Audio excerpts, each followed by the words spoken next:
Welcome to my educational channel విద్యా ఉద్యోగ సమాచారానికి స్వాగతం. ఇవాళ మీకు ఒక ఇంపార్టెంట్ టాపిక్ గురించి డిస్కస్ చేస్తాను నేను, ఎందుకంటే ఇది మీకు కాంపిటేటివ్ ఎగ్జామ్స్లో కూడా ఉన్నటువంటి టాపిక్. వేరే టాపిక్ నేను మీకు ఉపయోగపడేది మాత్రమే తీసుకుంటాను. ఇక్కడ మనకు ప్రధానంగా తెలంగాణ సిలబస్కి సంబంధించి తెలంగాణ సంస్కృతి, తెలంగాణ సాహిత్యం, ఈ అంశాల మీద ప్రశ్నలు వస్తున్నాయి. తెలంగాణలో జరిగే ముఖ్యమైనటువంటి జాతరలు, ఉత్సవాలు, తెలంగాణ సాంప్రదాయాలు, ఇవన్నిటి మీద కూడా ప్రశ్నలు ఉంటున్నాయి. కాబట్టి ఇక్కడ నేను తెలంగాణ ప్రాంతంలో ప్రసిద్ధి చెందినటువంటి ఒక గిరిజన జాతర, ఆసియా ఖండంలోనే ఆ మాటకు వస్తే అతిపెద్ద గిరిజన జాతర, తెలంగాణ కుంభమేళాగా పేర్కొనే జాతర మేడారం సమ్మక్క సారలమ్మ జాతర చారిత్రక నేపథ్యం, ఎలాంటి ప్రశ్నలు రావచ్చు అనేది ఇక్కడ డిస్కస్ చేస్తాను. ఇలాంటి వీడియోస్ కోసము ఈ ఛానల్ని తప్పకుండా సబ్స్క్రైబ్ చేసుకోండి. ఎప్పటికప్పుడు మీకు ఉపయోగపడే మెటీరియల్ మాత్రమే అప్లోడ్ చేస్తాను.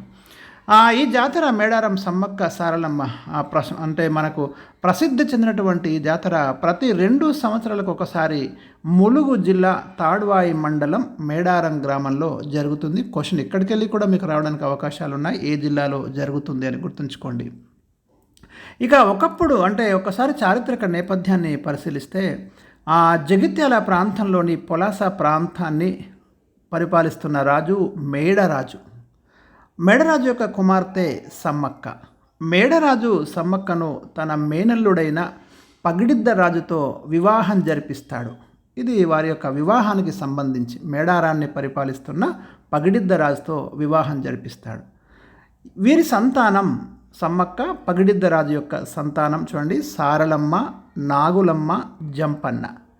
సారలమ్మ భర్త పేరు గోవిందరాజుగా మనకి తెలుస్తుంది. అయితే ఈ రాజ్యంపై, వీరి యొక్క రాజ్యంపై ఆ కాలంలో కాకతీయులు మరి తెలంగాణ ప్రాంతాన్ని పరిపాలిస్తున్నప్పుడు కాకతీయ రాజు ప్రతాపరుద్రుడు ముందుగా మేడరాజు రాజ్యం మీద దాడి చేసినప్పుడు ఆ మేడరాజు తన మేనల్లుడు ఇంటికి వెళ్ళి అక్కడ ఉండటం, ఆ తర్వాత పగిడిద్ద రాజు మేడరాజుకు ఆశ్రయం ఇచ్చాడు అనే కోపం ఒకటి, అతను కప్పం కట్టడం లేదు, కరువు వల్ల వీళ్ళు కప్పం కట్టలేకపోతున్నారు కాకతీయ రాజ్యానికి, ఎందుకంటే వీళ్ళు సామంత రాజులు, కప్పం చెల్లిస్తూ ఆ రాజ్యంలో అంతర్భాగంగా వీళ్ళు ఉండాలి. మరి కరువు కాటకాల వల్ల పగిడిద్ద రాజు కూడా కప్పాన్ని చెల్లించలేకపోవడం, ఇవన్నీ కారణాల దృష్ట్యా మరి ఈ మేడారం ప్రాంతం మీద, పగిడిద్ద రాజు మీద కాకతీయ రాజు ప్రతాపరుద్రుడు యుద్ధాన్ని ప్రకటించినట్టుగా మనకు చరిత్రలో తెలుస్తుంది. ఆ యుద్ధంలో ఏం జరిగింది అంటే వీరు వీరోచితంగా పోరాటం చేస్తారు. అక్కడ సారలమ్మ, నాగులమ్మ, పగిడిద్ద రాజు వీళ్ళంతా కూడా ప్రాణాలు అర్పించడం జరిగింది. ఇవన్నీ చూసి మరి సమ్మక్క కుమారుడు జంపన్న కూడా అక్కడ ఉన్నటువంటి సంపెంగ వాగులో దూకి ఆత్మార్పణం చేసుకోవడం అనేది జరిగింది.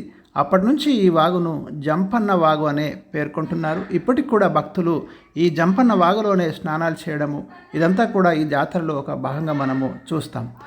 ఇక సమ్మక్క ఆ యుద్ధంలో పాల్గొని భీకరమైనటువంటి పోరాటం చేసి చివరికి అంటే ఒక సైనికుడు వెన్నుపోటు పడవడము, ఆమె అదే రక్తధారలతో అటువైపు ఈశాన్యం దిక్కు చిలకల గుట్ట వైపుకి వెళ్ళి అదృశ్యం కావడం అనేది జరిగింది. ఆమెను వెతుకుతూ అనుచరులు ఆ చిలకల గుట్టపైకి వెళ్ళినప్పుడు వారికి దొరికింది ఒక కుంకుమ భరిణె. మరి ఆ కుంకుమ భరిణెనే వారు సమ్మక్క యొక్క ప్రతిరూపంగా భావించి ఈరోజు కూడా మనకు ఈ జాతరలో ప్రధానమైనటువంటి అంశం ఏంటంటే ఆ కుంకుమ భరిణెను చిలకల గుట్ట మీద నుంచి తీసుకొచ్చి ఆ భరిణెను పూజించడమే ఈ జాతరలో ప్రధానమైనటువంటి ఘట్టంగా మనం చూస్తాం. అప్పటి నుంచి ఈ సాంప్రదాయము ఇలాగే కొనసాగుతూ వస్తున్నది. ఇదంతా మీకు ఎక్స్ప్లెయిన్ చేశాను. ఇక ఈ జాతరలో ప్రధాన పాత్ర పోషించే గిరిజన తెగ కోయ తెగ అండి. ఇక్కడ ప్రశ్న గతంలో కూడా వచ్చింది, మళ్ళీ కూడా వస్తుంది. సమ్మక్క సారలమ్మ జాతరను కోయ తెగకు చెందిన గిరిజనులు నిర్వహిస్తారు. వారే ఇక్కడ పూజారులుగా ఉంటారు. మీరు గమనించండి, కోయ తెగలో 12 ఉపతెగలు ఉండగా రాచ కోయ తెగకు చెందిన వారు మేడారం సమ్మక్క సారలమ్మ జాతరను అయితే నిర్వహిస్తున్నారు. వీరే దీనికి హక్కుదారులు, పూజారులు. ఈ పూజారులను వడ్డెలు అని పిలుస్తారు.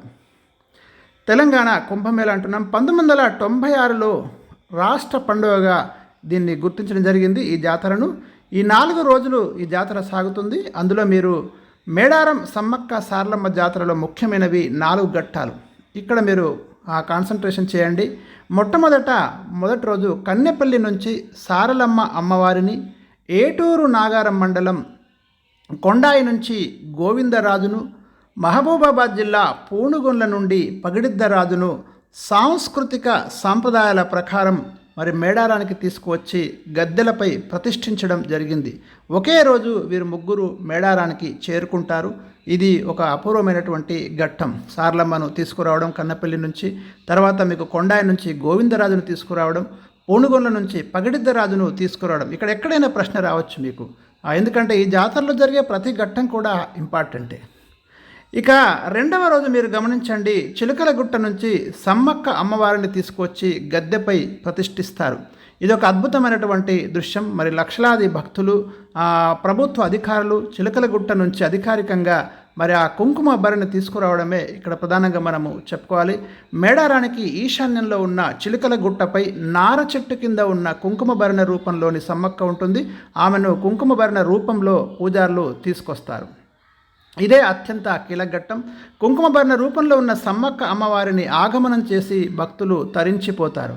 ఇక మూడో రోజు సమ్మక్క, సారలమ్మ, పగిడిద్దరాజు, గోవిందరాజు, జంపన్న గద్దెలపై కొలువై కోట్ల మంది భక్తులకు దర్శనమివ్వడం అనేది జరుగుతుంది.